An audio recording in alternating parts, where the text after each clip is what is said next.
Hi, Merle.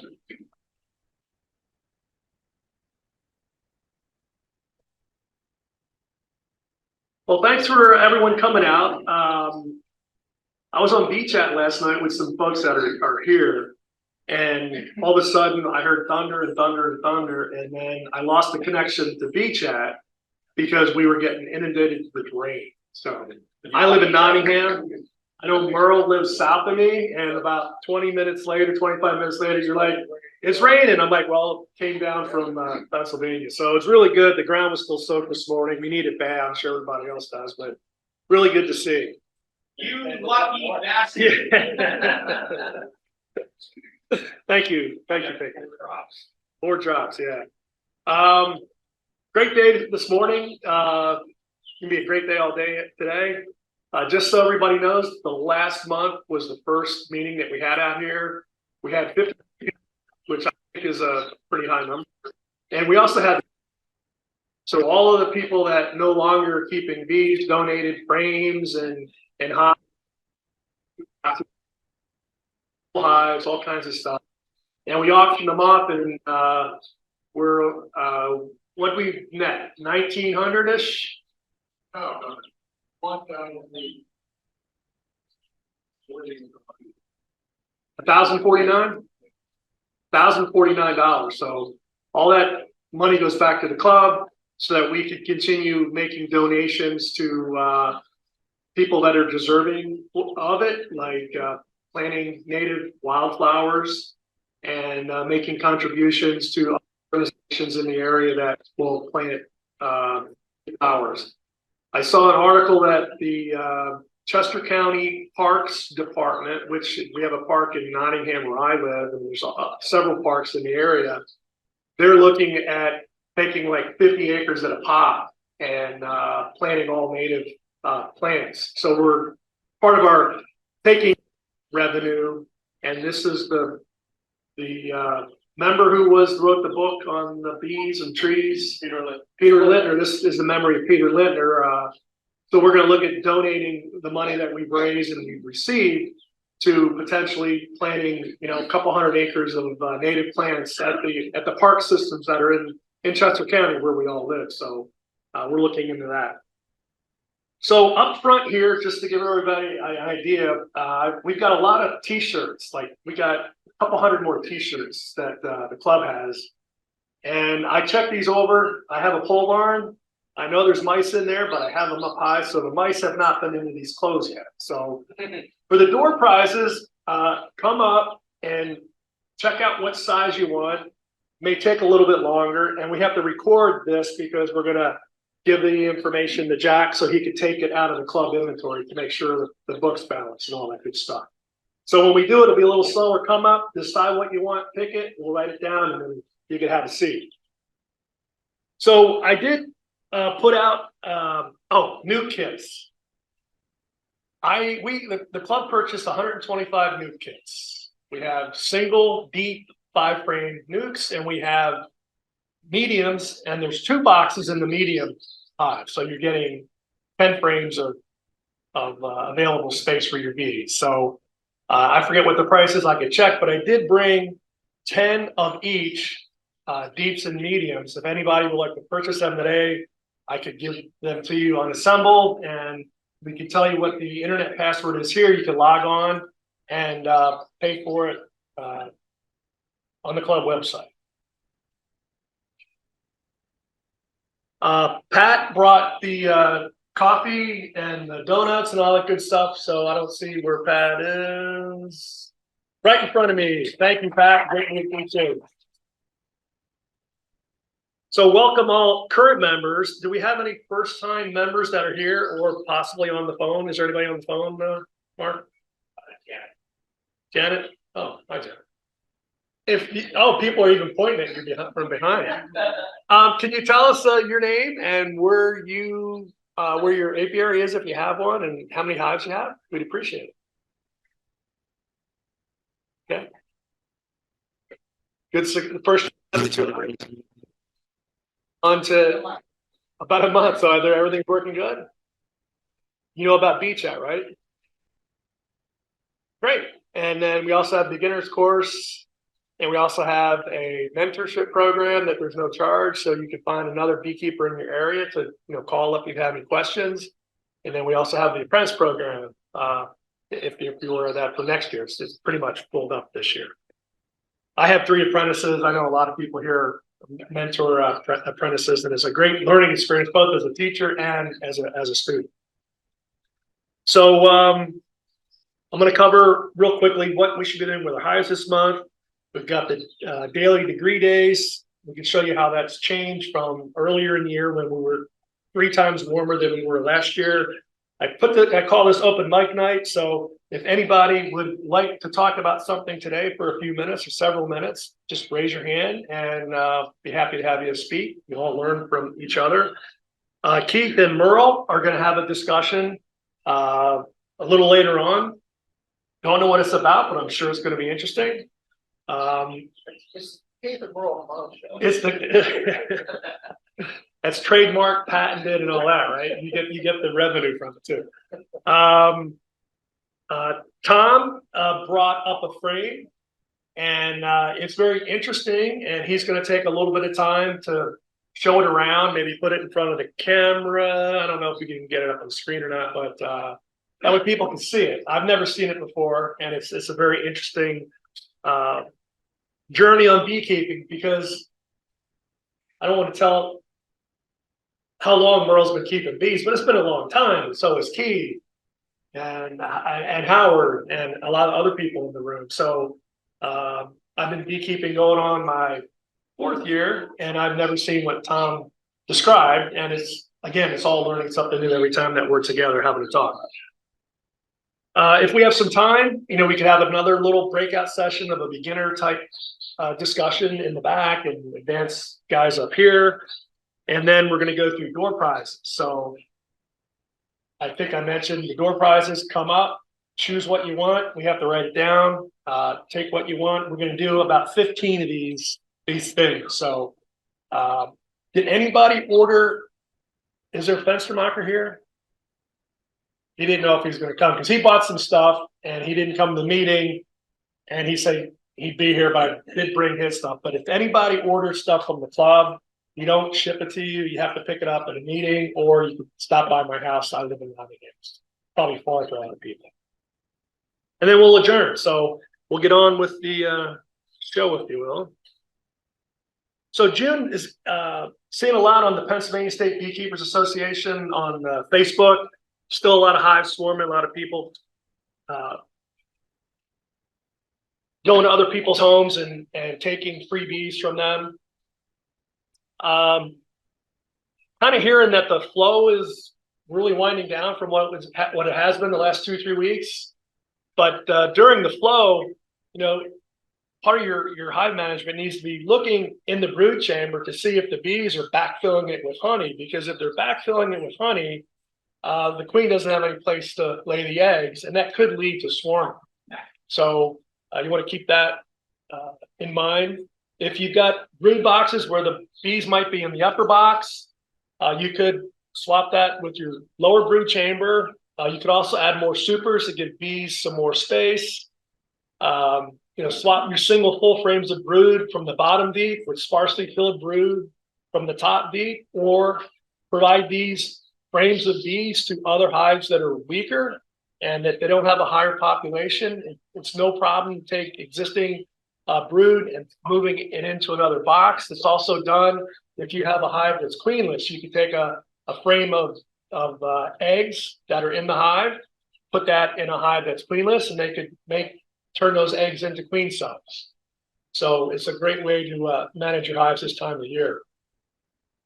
People ask sometimes if you're super 70% filled, can you harvest the individual frames of honey, or add another super below it or above the super? We just had our bee course this week with Tom, and we were talking about that to the new beekeepers, that you don't have to wait till all the honey's capped.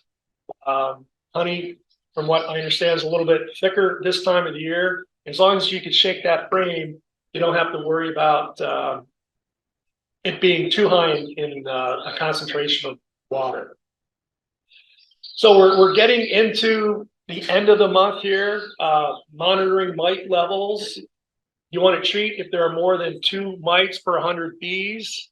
I believe George posted some information a few days ago on Facebook that he had some hives that had 6, 7 mites, so he's starting his treatment earlier. If you have a high mite level, you have to consider what type of treatments you want to do with supers on or with supers off. You have to use the appropriate mite treatment. But if your mite level is high right now, the temperatures aren't that hot, you could certainly use some products that need to be below 80 degrees before the first or 85 degrees for the first 4 days. Part of your part of your hive management is also be looking for diseases such as American foul brood, Eastern foul brood, or wing virus. Did pick up a field guide to honeybees and their mouth.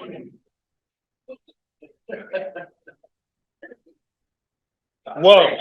I was in the Army, so when I hear really loud booms like that, I jump. Yeah.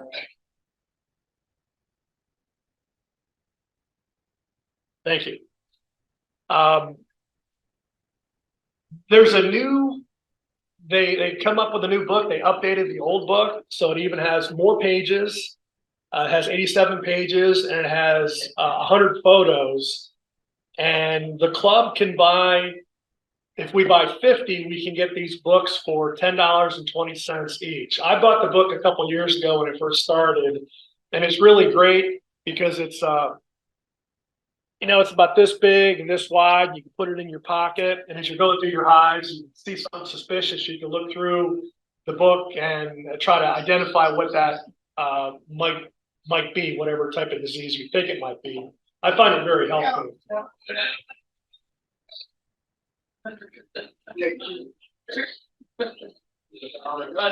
Are there landmines around here, Tim? Because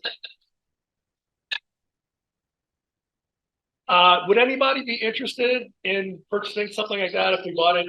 It'll be like $2 less than if you had to buy it one directly, but I could get a few, probably more. Okay, so I'll get 50 of them, and we could give that out. And if we have them around for a while, like the T-shirts, we'll give them out as a limited amount of door prizes. That's still the same format. Yes. Okay. That's it's like it's first one, so it's on the flat spot. And it's really the benchmarks. Yeah.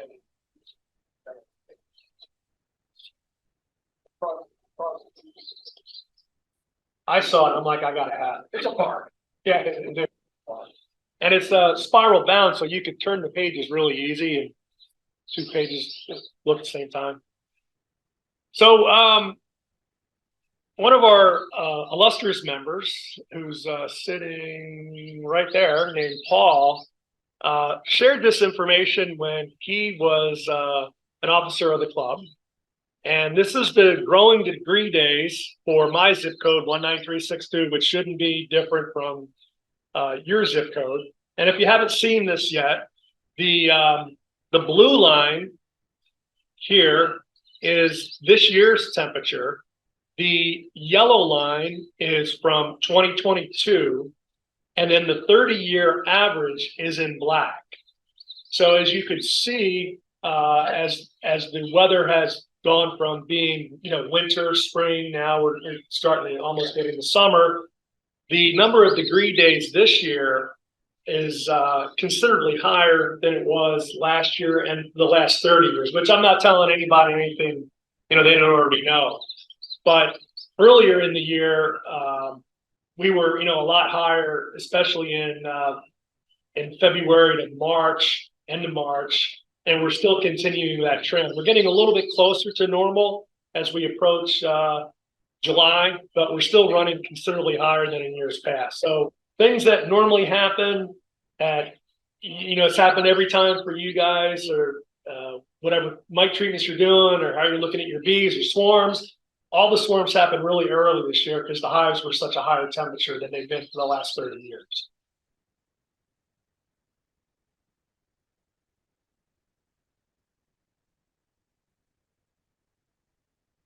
So if that's all I have from a presentation standpoint. Excuse me. So if Keith and Merle, anything Merle, Howard, yes. I'm gonna have with Black, wheelchair,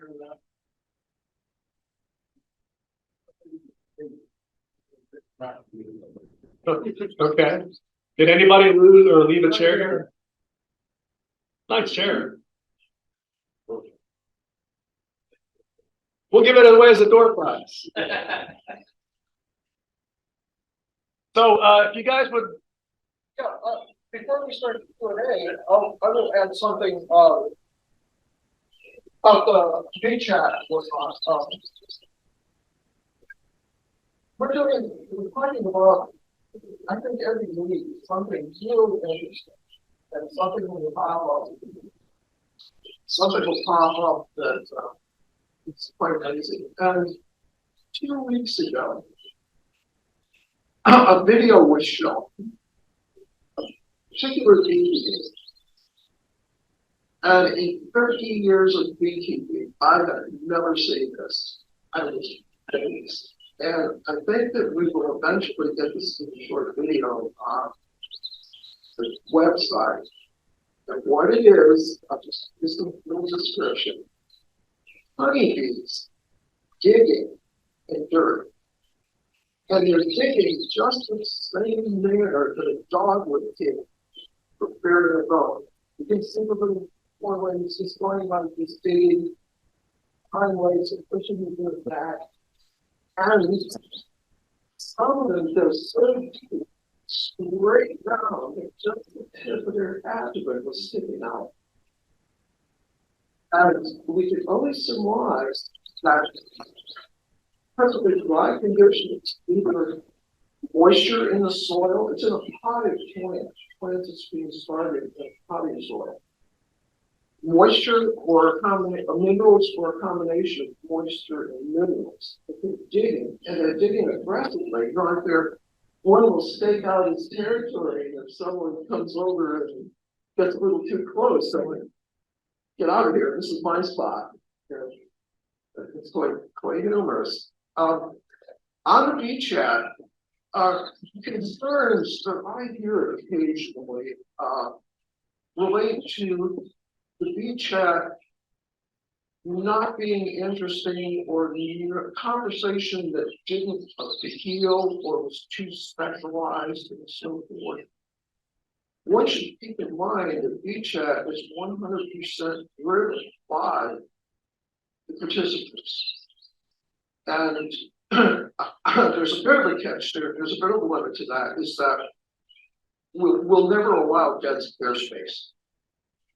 Whenever we're sitting around the table and everyone is looking at each other, no one says anything, it gets a little awkward.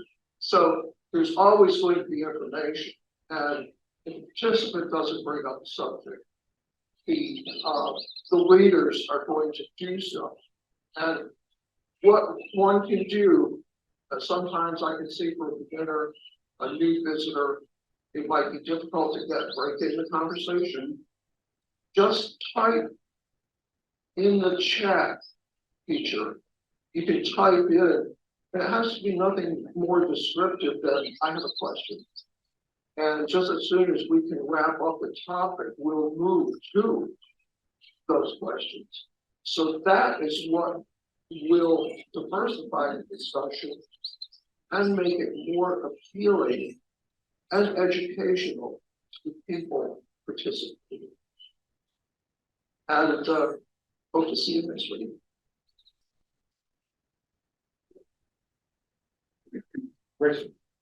Well, you're on. You're up. I guess you're up. You're up. Any questions? So please All right, go we're to the gonna- middle. Just to kick things off, I'll introduce a topic that's quite pertinent, and my tip-off was ahead of the bee chat. And this particularly applies to some of the newer beekeepers. And what's happening, we're moving into a period where you're going to discover the bees are probably not as friendly and cooperative as they were a month or two ago. It appears the bees are more aggressive. And this is a natural, it's not your lack of skill in handling the bees. We can lay all this on the bees themselves. So, we'll give a few tips on handling the important points that can make your job easier for handling these colonies that are a bit more aggressive than maybe you have experienced previously. We can go through more exciting, isn't it? How to handle. Keith, move this way about 3 feet. There you go. Perfect. You're good. That's good. You're good. Okay.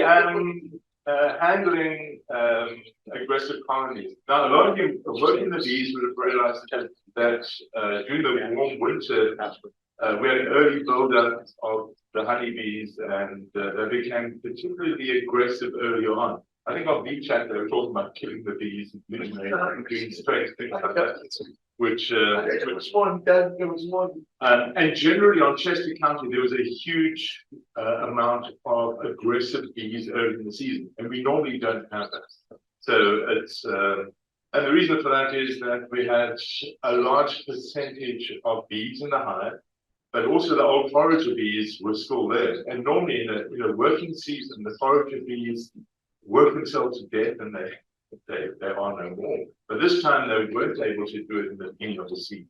So a lot of our colonies were very, very aggressive. I mean, I remember one of my hives, in fact, these are the ones I worked yesterday. I got to the end, I couldn't see out of my veil. They were so bad. They got to the end one and they were just trying to kill me. But anyway, hints and tips. The first thing, if you're a beginner beekeeper, remember you'll go onto YouTube and you'll see lovely people out there with no veil. You'll see them going out with nothing on. And remember, they've often prepped the hives, they've often oversmoked the hives. They are sitting with very small hives and so on. So when you go in, have everything available to you. Okay, so all your bee equipment. So number one, have good protection. Number one, have a good veil. Make sure everything's tight. Make sure you have, even the bees will sting through some of those native jackets, the normal jackets. I see some people put duct tape on the top with the bees, they can sting through where it touches the skins.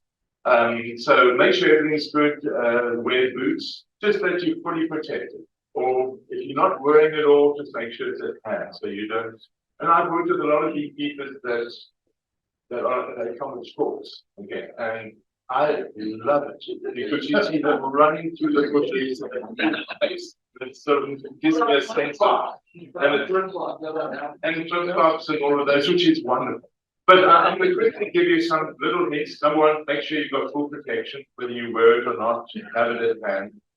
Number two, I've worked with some of the most aggressive colonies on earth, and I started beekeeping in South Africa with the wild Africanized bees, and that is our normal bees.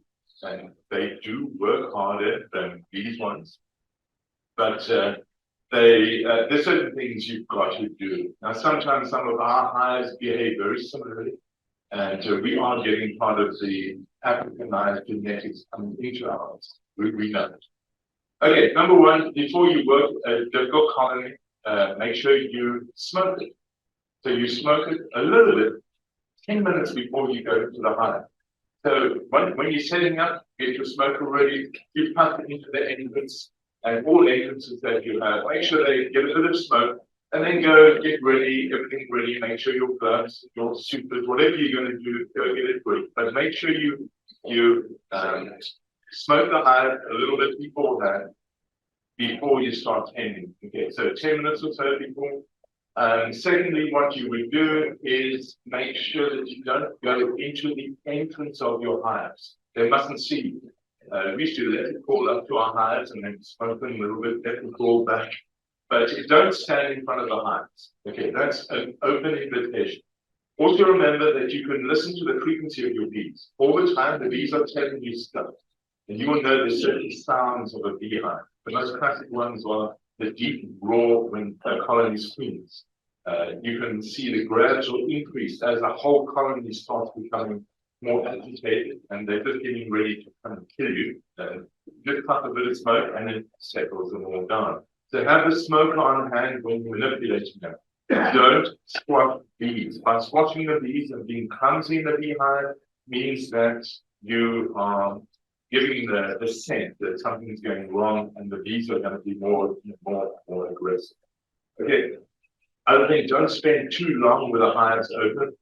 Often when you open the hive, you might have a compartment next to you where you've taken the brood chamber off and you're dealing with the lower brood chamber or whatever you're manipulating. Those ones, they also have bees. So remember to cut a little smoke onto the ones behind you because they might be sending some samples. So always remember and listen. You can hear the agitation of the bees. You can hear them hitting your bladder multiple times. So and just be very cautious with these. Don't squash them. Okay, so when you're lifting the frame out as well, remember lift it straight out. You'll see a lot of people will bang the sides. And remember on the shoulders or the sides of the frames, the bees are there. So when you put it at an angle, you're squashing them in those areas. And that might agitate them as well. Also remember that if you do get stings on your blood, the scent of the stings will aggravate the next colony you're going to. Also remember if you're dealing with a long platform, by working in one colony, that banging that you do on the one colony is affecting the other ones. So the other ones could become more agitated before you actually get around to go into those ones. So, and the main thing I'd say is just make sure that you are very well protected, so you're a lot more confident. Work quickly in the hives, make sure you go through them. And one of the frustrating things is later on in the season when you're harvesting honey, they want to get the honey back. So make sure if you put them into a container, you've shaken them all off, make sure you put a cover on them. Because once they start robbing, they will try and rob the other hives as well, which make it even more aggressive, so they think you're the evil one for the enemy. So just go cautiously and treat them nicely. Yeah. What should you be looking for during our inspection and post honey? What are we looking for? Okay, the honey should continue. Just to say what's happening now, I harvest every single day. So I've been harvesting now for 2 months. So I am on, without counting the 2 that are in my honey room, the 2 stashes, I'm on 8,200 pounds. Okay, and the predominant flow that we had was right at the very beginning. We had a little bit of purple dead nettle. We then had honeysuckle.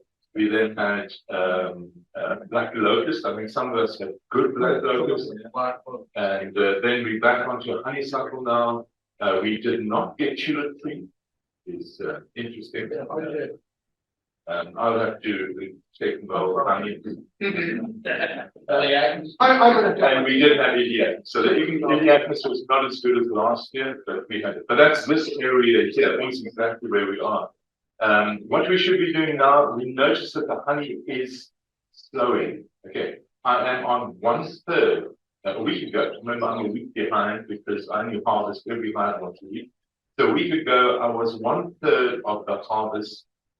1/3 of the honey was coming in. So it's dropped by 2/3. Okay, so we're seeing it, and we will notice that the queens will slow down.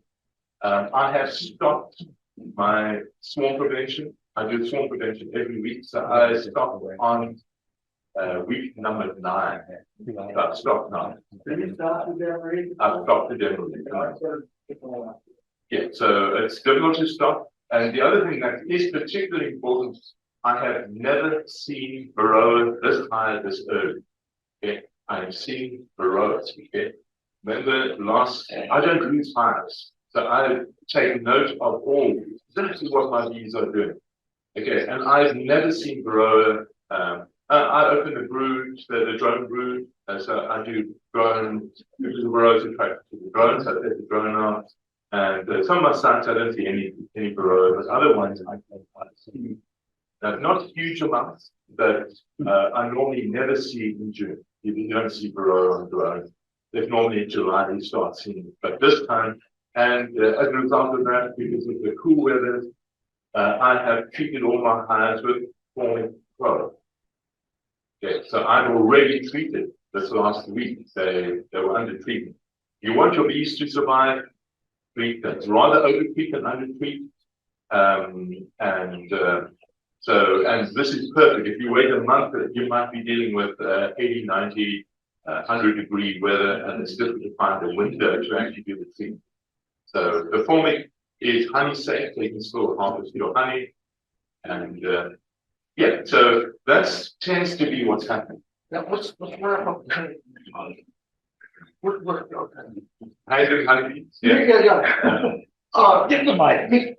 He's made a lot of good points there, and the protection, in my opinion, is very important for preventing stings, but it's probably just important that beekeeper, that you're not going to be apprehensive, because the bees can pick that up, pick up fear and so forth. A couple of Let other. me give an example of that. Just bring it down. Give you an example of this. A tree landed on 5 of my hives, I think 2 years back. The tree fell over and it tumbled the hives over. I'm wearing full gear. Okay, that means I'm wearing boots, I'm wearing trousers, light colored trousers, and leather gloves. I counted 60 stings with putting those back together. Okay, they finally and said your hives have been hit by a tree. Okay, I went over there and redid them. Just the 20 minutes to re-put them back onto the hive stand. A lot of them were crushed and putting it back. I only took 20 minutes to put everything back into place, and I had 60 stings in my full bee outfit. When they're really, really angry, those bees can get through. And they're finding places down here in my bee suit.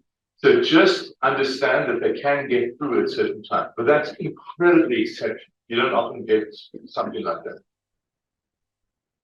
Something that I find quite remarkable, and in fact, we talked about this at Bee Chat last night, children involved in beekeeping and so forth. How many times I've seen working on colonies and whatnot, and a child will be present. And even I've seen children, come walking up, completely unprotected, and the bees will pay them no attention. The children are completely innocent, fearless, and the bees don't bother them. And I think it's the. And then they see me and they want to see me. It's pheromones, there are medications. They're guided by pheromones. I think they pick it up, and probably how that associates to humans is that one of their main predators are bears, animal, and probably there's a connection of pheromones between bears' fear, anxiety of carrying the hive apart, and some pheromones that we might give off when we're fearful. A couple of additional points, which apply also. Yes. Is there value in smoking yourself? In terms of the tools, the gloves, the suit, all that? I would say yes. There could be, and that speaks to how often should one wash their beekeeping suit or jacket. Because if you're picking up a lot of stains and whatnot, they can get pretty darn funky. And I think that does not help the situation at all. Just as if the gloves are more from picking up all of the stains. Just okay, we're almost finished. Yes. Couple comments that I'll make.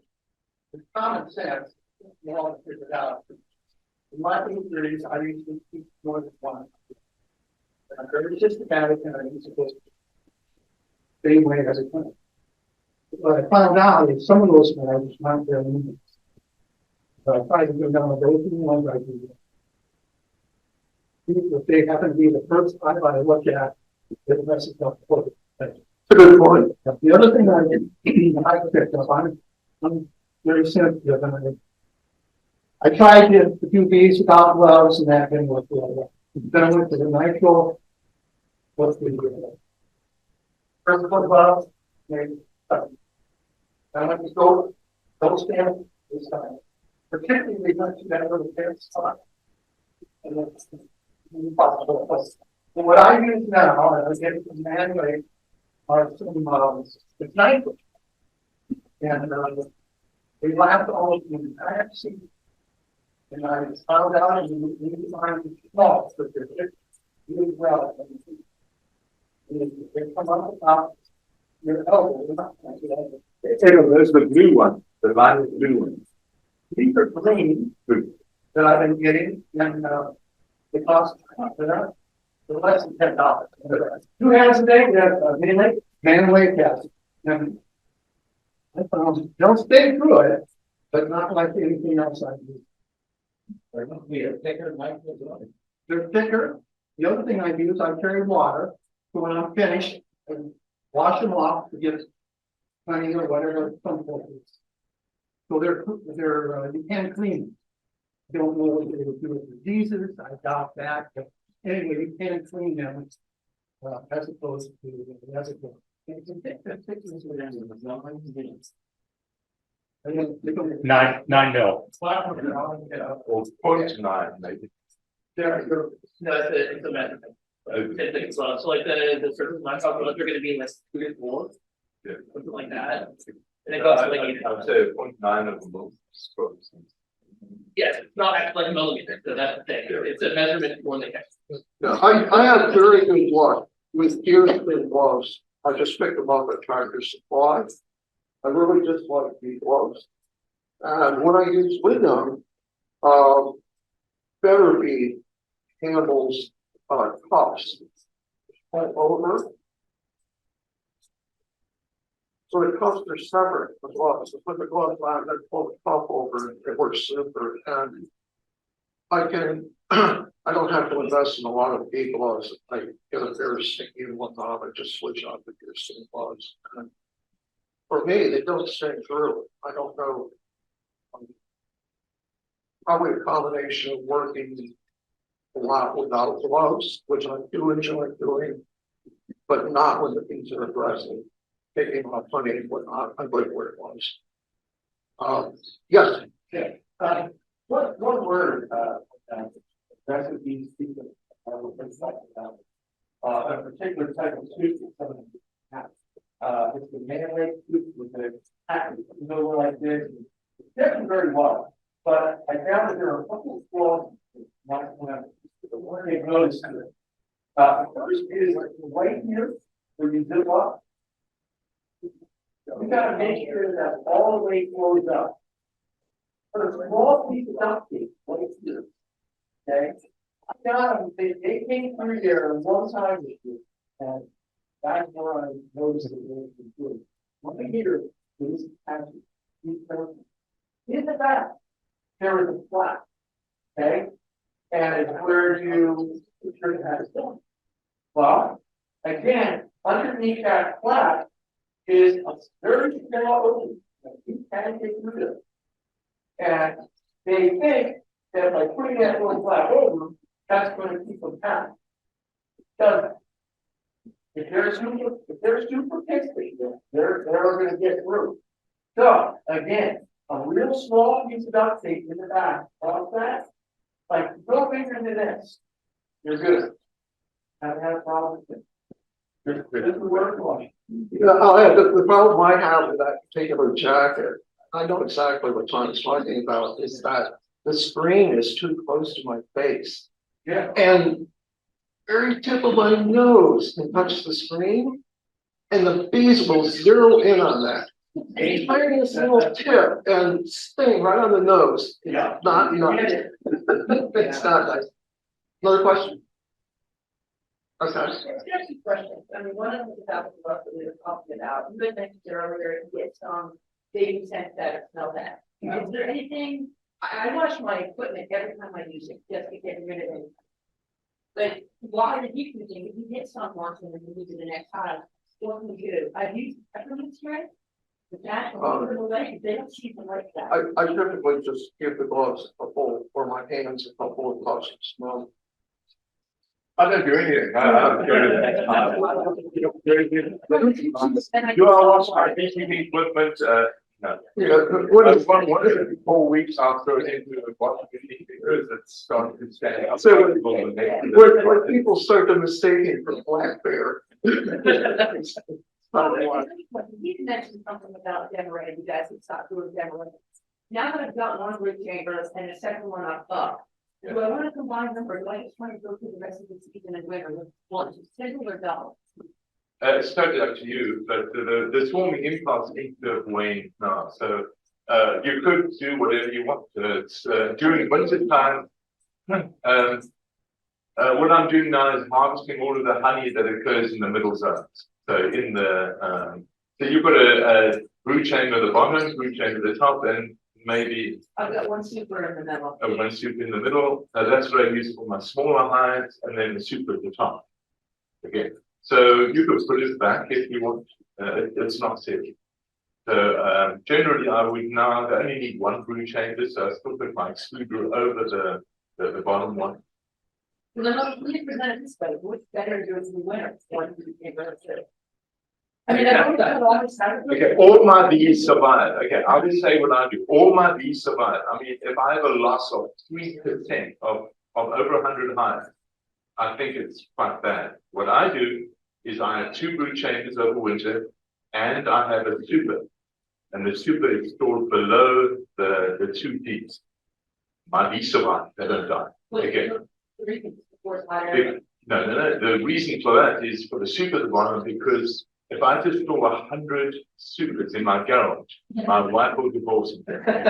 That's the reason. But they don't seem to mind, they live. I mean, what I'm doing now, I seem to have got the stuff that I'm doing works. I mean, I'm getting huge honey harvests and getting very, very good winter survival. So whatever I'm doing, I'm going to carry on doing. If somebody says, oh, I want to overwinter in one bee, yeah, go do that. Go experiment with that and go see how it works for you. I know what works. Seems like a lot of different things work. Yes, a lot of different things. Like I overwinter in nucleus hives. They all survive. So, where is it? We sort of know, and we will get some ideas of what works and what doesn't work. Any other questions? Yeah. I think these are rather than things. However,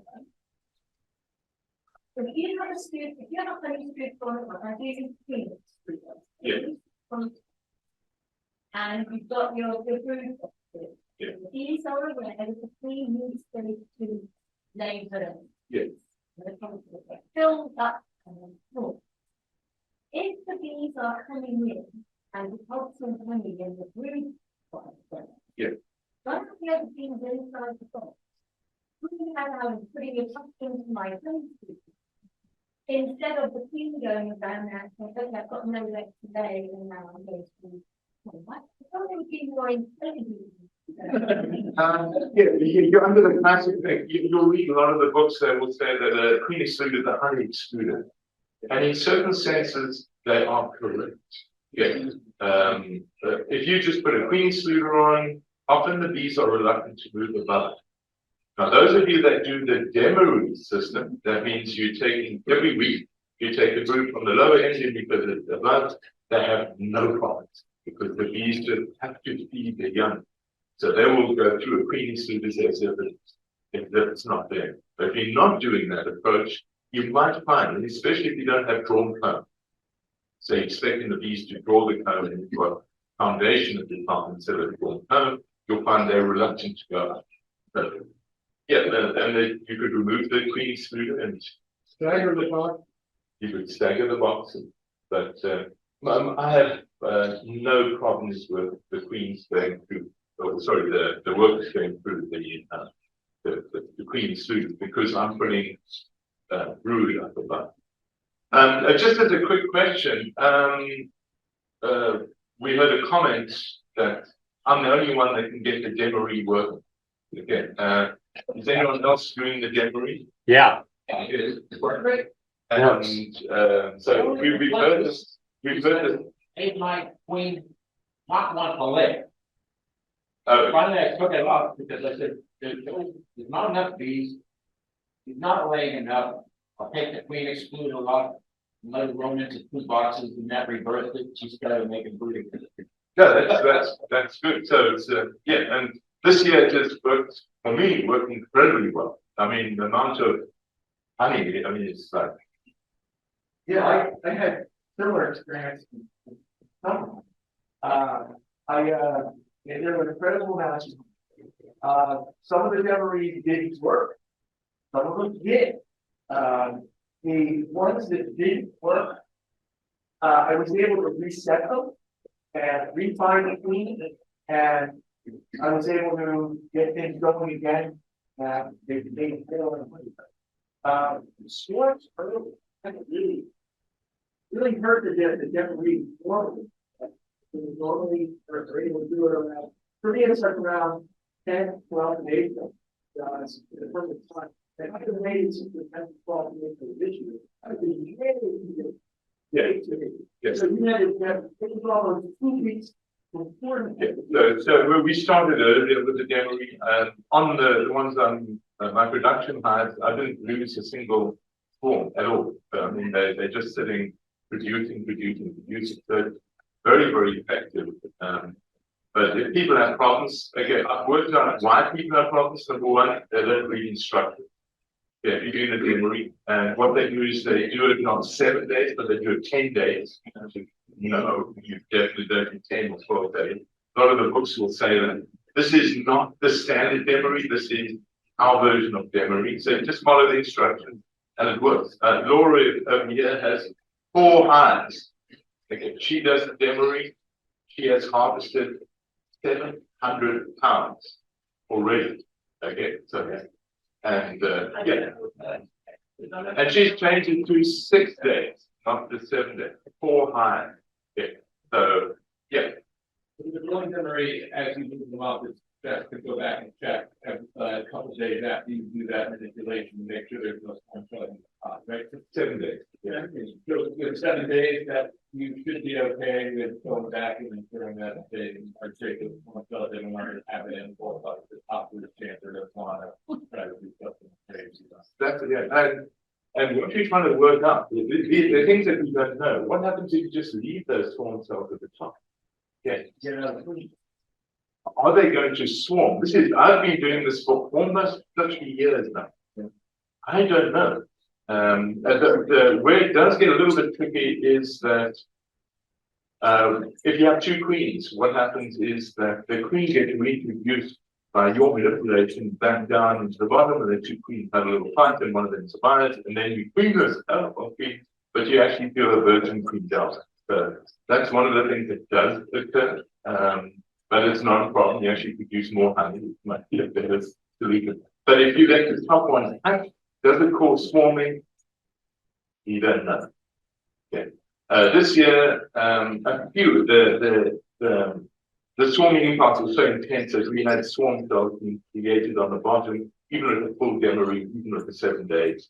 So you just needed to go through some of those to make sure that those queen cells didn't do. But it was very, very successful. You really have to check because they will make spells down. They could make, yeah, a very, very powerful ones. They're sneaky, very sneaky ones. Yeah, look, on the side of the thing. Yeah. Okay, we've got 2 minutes left. Any questions? Yeah, I'm gonna answer a couple of questions very quick. There was mention, honeybee intelligence.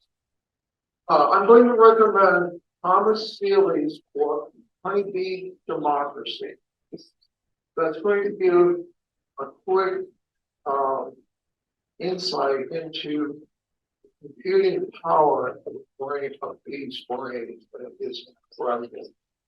It is absolutely incredible. And I could have spent the entire time we're standing here talking. I don't do the demery because I'm from an agricultural background, and by virtue of that, I look at beekeeping as more of an agricultural activity, looking at the cost, honey production, value, and so forth. I'm basically looking at books. And the labor for the demery doesn't make sense for me. And I run a single bird box. And I'm going to pull a super and a half off of each hive. And I'm not really interested in making more of that. Because it's easier and cheaper for me. If I want more honey, I'm going to add another comb. Rather than trying to invest all the time to boost the production as a farm. And a lot of the commercial beekeepers are going that route. Now, the drawback is, yes, I'm going to have more swarming. Absolutely. I'm located in agricultural land where swarming is not a social issue, let's put it that way. And so I can get away with that, dealing with it. Swarming, there was a question about swarming, moving of honey, what it is doing and so forth. We have to remember that bees have their own natural cycle of doing their behaviors and so forth. And we are really in there manipulating, where we're forcing them out of their normal life pattern. And swarming is a second manner of reproduction. You have reproduction in the hive, and then you have reproduction of the colony, and both are important. And that's why the bees have such a strong urge to eat more. And it's an uphill battle. And I feel for everyone living in a situation where there is pressure from neighbors and so forth. You can do your best and still pull the best. Yeah. If I don't do the storm prevention and being sworn into my neighbor's deed, my husband will be like, you're done. Yeah. So I do it because I love beekeeping. More than I ever thought I would. Absolutely. So I want to keep going. And each of us, we each have a different circumstance, so forth. And there's so many different ways to keep bees. And by choosing the one that's most appropriate for your situation, there's a very good chance that you will be. Like, how do the commercial beekeepers do it? Probably similar to what Merle does. They early in the season they split into 2 or 3, and then they keep smaller colonies going on. The main honey harvest occurs from about now, when the swarming impulse is decreased. You find a lot of the honey, silver honey, which is starting to flower now when the swarming impulse is there. So they use smaller colonies for pollination. They don't worry about swarm prevention because the colony is made. So they do splits early in the season, which means that I would probably have no honey from now because my colonies would be building up. But I want the beautiful early spring that I'm prepared to put the eggs in. I pretty much have it super in I think it's funny. Well, Is that all? well, that's. Yes, it is. You know what I do on my time off? I'm not keeping bees in the middle of the night.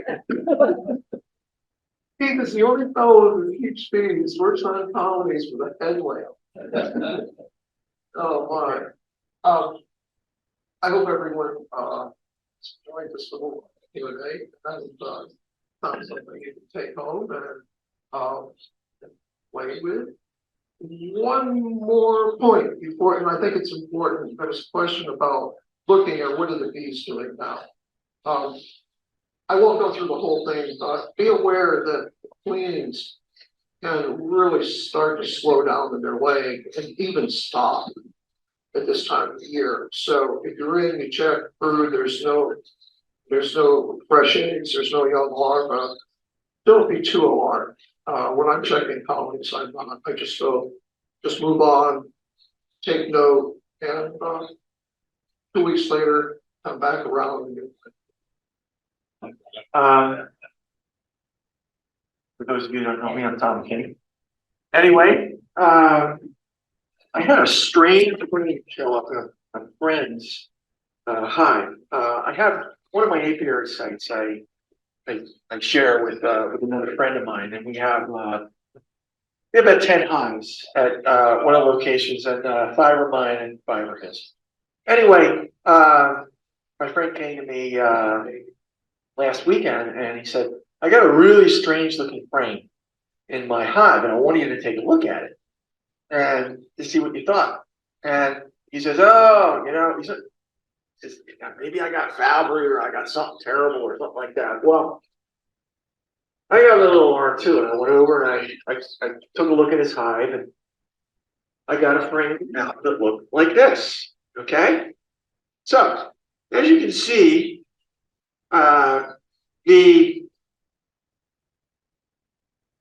the queen looks like she's really trying here to keep a nice pattern, but she's failing. This sounds good. Other side's better. There you go. Okay. She's failing, okay? You can see drones here, but you can see some good brood down in here, okay? So I brought this in and I showed it to Keith. Okay, so apparently what has happened in this case is this queen has run out of sperm or she has been poorly mated, okay? I don't think she's old because I believe this hive swarmed. It was one of my friend's hives, and I think this hive swarmed. So it may have just been a case where she just didn't get mated properly or something. So maybe gotten injured, or something. Who knows? But this is a case of where a queen is failing. So what do? What you have to do is you have to go in, you have to find the queen, and you have to destroy her.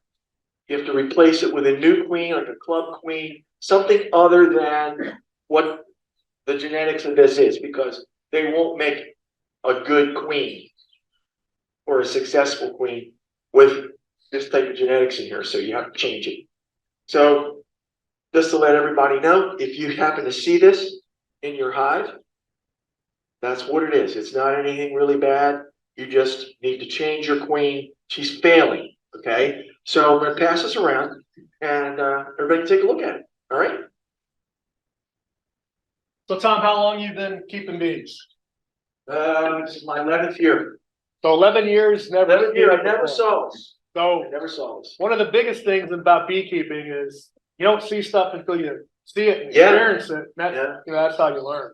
That's it. And if you don't know what it is, then you bring it into somebody like Keith or Merle or some of the people who've been keeping bees for 45, 50 years, and they know. They've seen everything pretty much. So that's how you learn, And the other thing is this. What I've learned, I think, this season with the bees is early on with the swarming and all.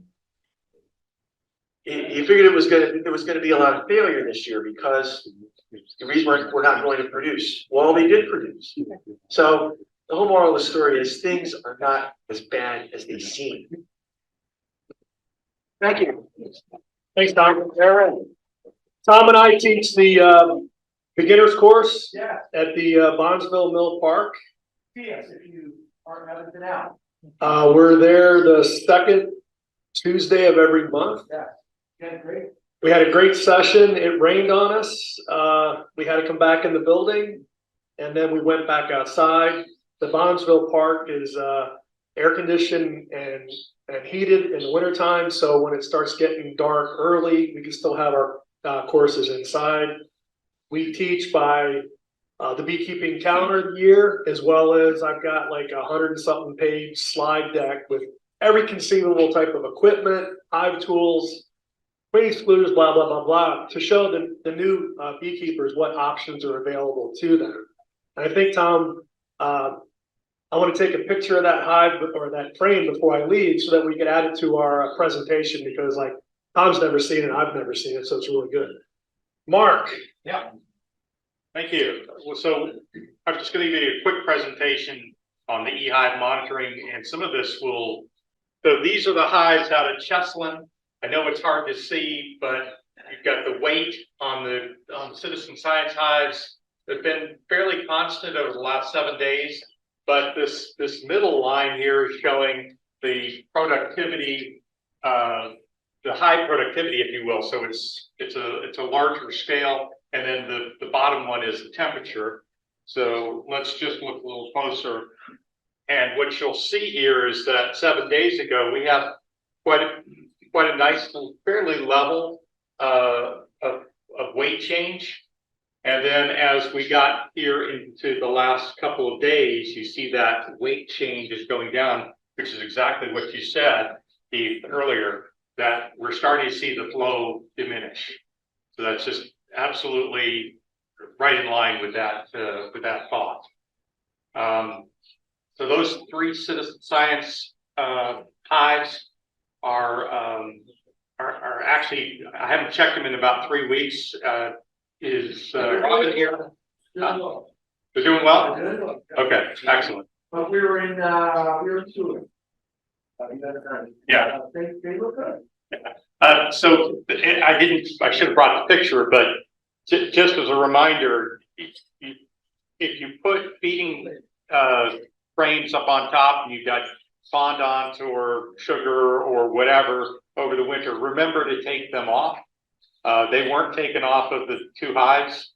And when Janet and I opened these hives up, the top was full of comb.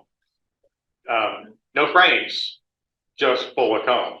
And it was a mess. So it's just a little lesson to the wise. This is the Bondsville. Yes, sir. Is some of the drop off, can that be attributed to the dry weather? I would say so, absolutely. Because the clover that should be just popping like crazy right now is drying up. I mean, just look at the grass out here. It's a little tiny bit of rain we had last night will help. In some areas you got a lot. I got like a light sprinkle, like a millimeter, almost nothing. So yeah, I think it's absolutely attributed to the drought. If you have your beehives near a stream or a body of water, you might be a lot better off than, away. All right, so the same kind of thing occurs here at the Bondsville Mill. 2 of the hives are being monitored right now. And you see, well, actually at Bondsville, you're seeing a slight upslope. Let me get to the tighter view. You're seeing a slight upslope. And why is that? Well, Bondsville had some rain Tuesday. They had some rain a little earlier, and they also water a lot. They've got tree watering bags out. They've got a lot of plant life there. So they're still pulling. So that weight change at Bondsville was a lot better than at Cheslin, which is interesting because Cheslin is right there on the Brandywine. And there's a swampy area. So there's a lot of water available.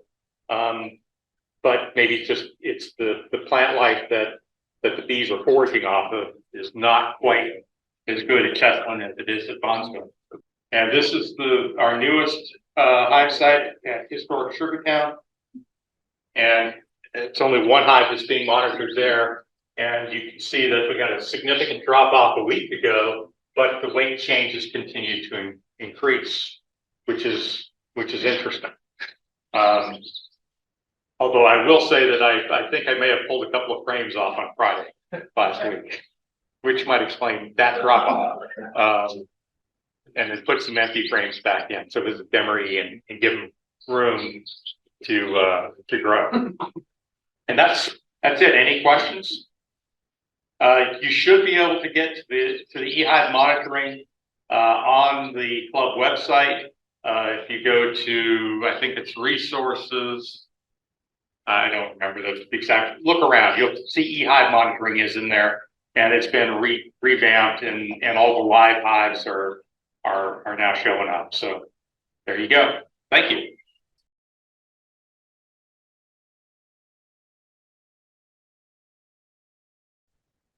Yeah.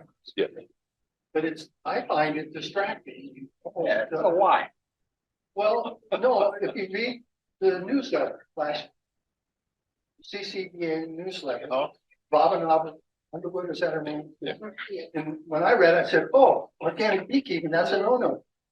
But it wasn't the organic honey, it was what they're claiming. Organic bee. Is that? Yeah, Just bothered by that? yeah, just the fact if you want to label your honey as organic, you've got to make sure that 3 kilometers, however that much is in mile, the radius of 3 kilometers over here, no one has to apply any type of chemical at all. It is virtually impossible for us to get organic honey. Okay, so when somebody says organic honey, you know that have they gone 3 kilometers that way, 3 kilometers, to make sure every farmer is not using this or somebody spraying their roses with that, you can't get it. Yet so many people label it. Now, organic on the beekeeping side, this is, are they using organic methods of, once you use Apivar, you fail. Okay, that's a few hours. Or plastic. Really? So it's up. That's So- impossible. So, anything else? Question.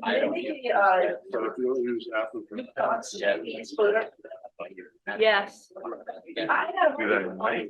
yeah, Forest Hill has the new queen excluder, Forest Hill.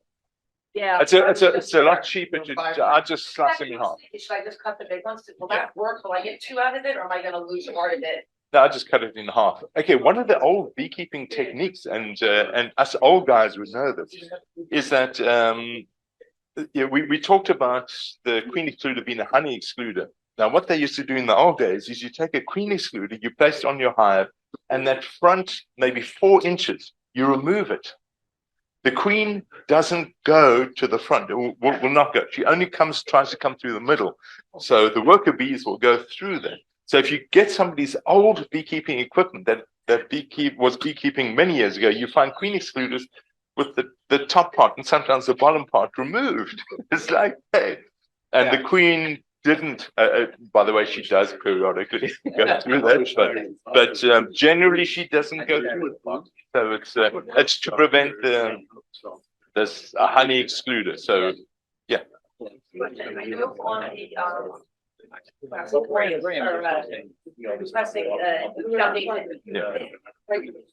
Yeah. Don't use them. Give them a place to pass through or not.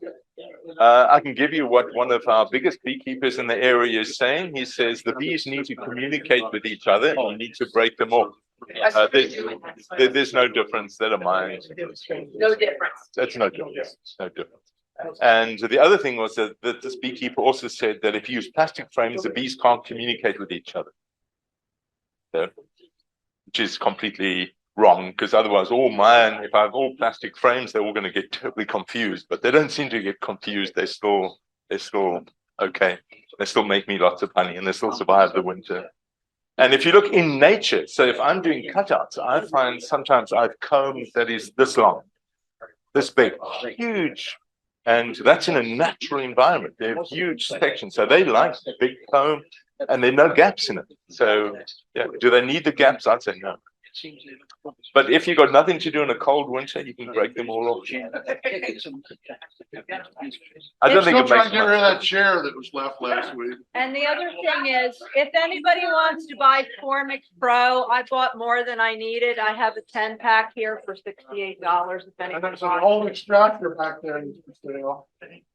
Okay, so anyone want Formic Pro? This is what I treated with. Okay, so from keep us on, it's honey safe. So that is a very, very good option. I've just treated all my hives with that. Okay, I think I have it. probably. But that over there is you would treat on Monday. Monday's ideal for that. Not tomorrow, but Monday.